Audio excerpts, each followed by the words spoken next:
안녕하세요. 헤더입니다. 나만의 컬러링북 만들기 20번째 시간입니다. 오늘은 신사임당이 그렸다고 전해지는 초충도라는 장르의 그림 중에서 어숭이 꽃과 개구리라는 작품을 그려보려고 합니다. 지금 제가 그리기 시작한 저 꽃 가운데 있는 꽃이 어숭이라고 하는데, 어숭이라는 꽃이 정확하게는 어떤 꽃인지는 다들 의견이 분분하다고 합니다. 신사임당은 16세기, 즉 1504년에서 1551년까지 살았는데요. 만 50세가 되기도 전에 비교적 되게 일찍 세상을 떠났습니다. 좀 더 오래 살았으면 좀 더 좋은 그림들을 많이 볼 수 있지 않았을까 하는 아쉬움이 있습니다. 예전에는 저희가 지금 신사임당의 작품이라고 여겨지는 것들에 대해서 의심을 전혀 하지 않고 이제 다 받아들였었는데, 얼마 전부터 신사임당의 작품에 대한 연구가 계속되고 하면서 신사임당의 작품이라고 확신을 할 수 있는 어떤 증거나 근거가 불확실하기 때문에, 그러고 한 300여 점이 신사임당의 그림이라고 전해지는데, 이 한국 회화사를 연구하는 학자들의 대부분의 의견이 일단 그렇게 많은 작품을 남길 수가 없고, 그리고 신사임당의 그림이라고 전해지는 그림들이 다 너무 다르다는 거죠. 그래서 요즘에는 신사임당 이렇게 얘기하지 않고 신사임당이 그렸다고 전해진다라는 뜻의 신사임당 작품 또는 신사임당풍의 그림들이라고 명명합니다. 제가 지금 계속 따라 그리고 있는데 너무너무 예뻐요. 한마디로 그리면서 이게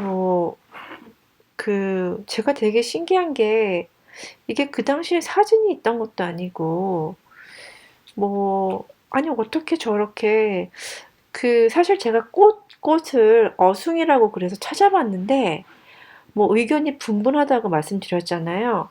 근데 사실 딱 저렇게 생겼다고 정확하게 볼 수 있는 꽃이 사실 없더라고요.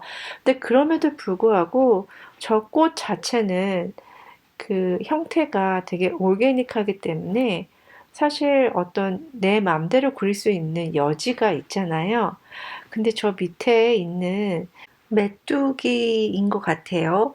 저 메뚜기를 크게 확대해서 따라 그려보는데, 다리 개수며 날개가 나온 형태며 너무 정확한 거예요. 정확해 보여요.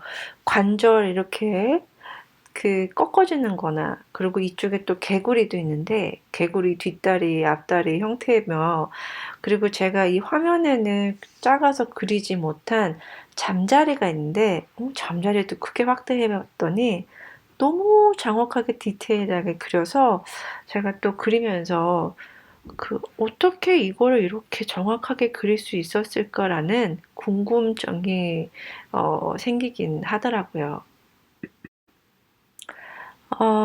이 동양화를 그리는 기법은 크게 두 가지로 나눌 수 있거든요.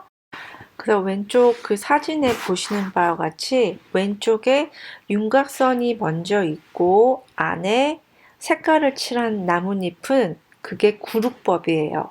구룩법은 테두리를 먼저 긋고 안에 색깔을 칠하고요.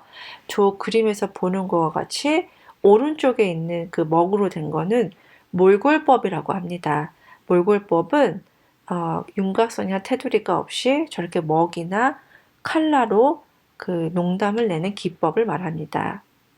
그래서 이 그림을 따라 그려보다 보니까 대부분이 윤곽선 없이 몰골로 그린 부분이 더 많은 것 같은데 저런 그 메뚜기나 이런 곤충 작은 것들은 몰골법과 구룩법을 같이 섞어서 그린 듯 보입니다. 신사임당은 16세기의 사람인데 17세기에 이르러서 그 한마디로 그 신사임당의 신화 같은 거가 이제 시작이 됐다고 합니다. 그 이유가 그 17세기에는 이제 당이 갈라져서 서로 싸우는 붕당 정치가 이제 판을 치고 있었는데 크게 이제 동인과 서인으로 나눠 있었죠. 그래서 광해군 때 그, 그 정권을 잡고 있던 한마디로 주도했던 그 파가 북인이었는데 이 북인은 동인에 속해 있는 거죠. 근데 anyway 이 북인과 그 대립해서 이긴 그 파가 서인입니다. 그 서인이 광해군을 패배시키고 인조를 이제 등위 시켜가지고 일어난 그 인조 반정을 성공시키죠. 근데 이 인조 반정을 성공시킨 이 서인은 신사임당의 아들이었던 율곡 이이의 정신을 이어받은 율곡 학파를 계승한 파입니다. 그래서 이 17세기에 이렇게 말하자면 정권을 바꾸면서 이 정권에 대한 그 세력에 대한 정통성을 이제 찾아야 되기 때문에 그 서인의 3대 수장이었던 우암 송시열이 이 어떻게 하면 정통성을 확립시킬까 하는 그 일원의 정치적 목적의 하나로 그 율곡의 어머니였던 신사임당을 더욱 부각시켜서 거의 이제 되게 그 역시 율곡이를 낳을 만한 그런 위대한 어머니였다라는 어머니 상으로 그렇게 확립시키는 과정에서 신사임당이 부각이 되었다고 합니다.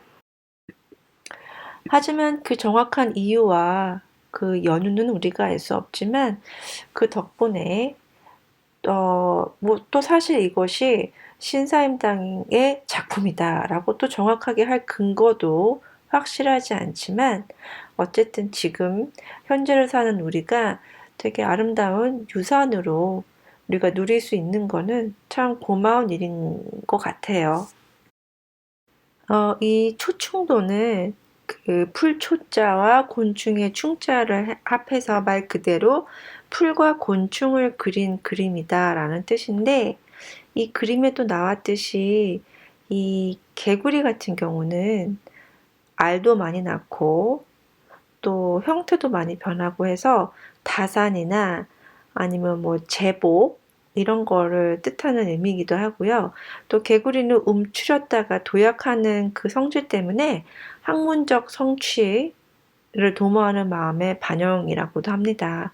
그러니까 이런 식으로 그 이 전 신사임당의 초충도의 그림들에는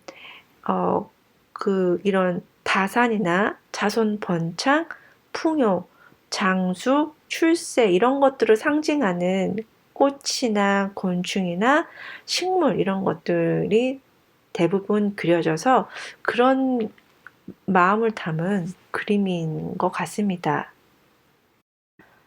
오늘은 제가 그냥 끝내기가 아쉬워서 제 그 구아슈 불투명 수채화 물감을 갖고 와서 다는 아니고 몇 군데만 이제 칠해보고 있습니다.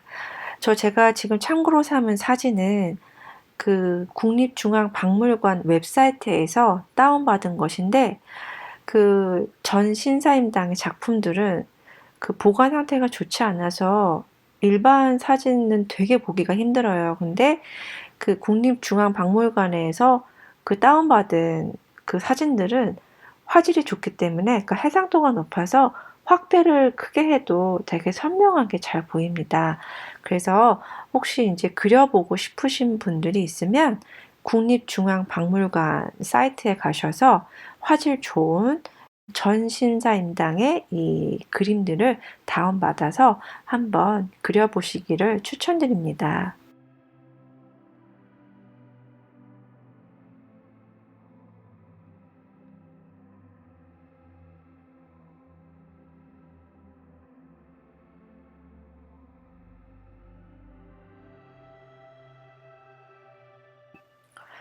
자, 이제 오늘도 이제 이쯤에서 슬슬 마무리를 하려고 합니다.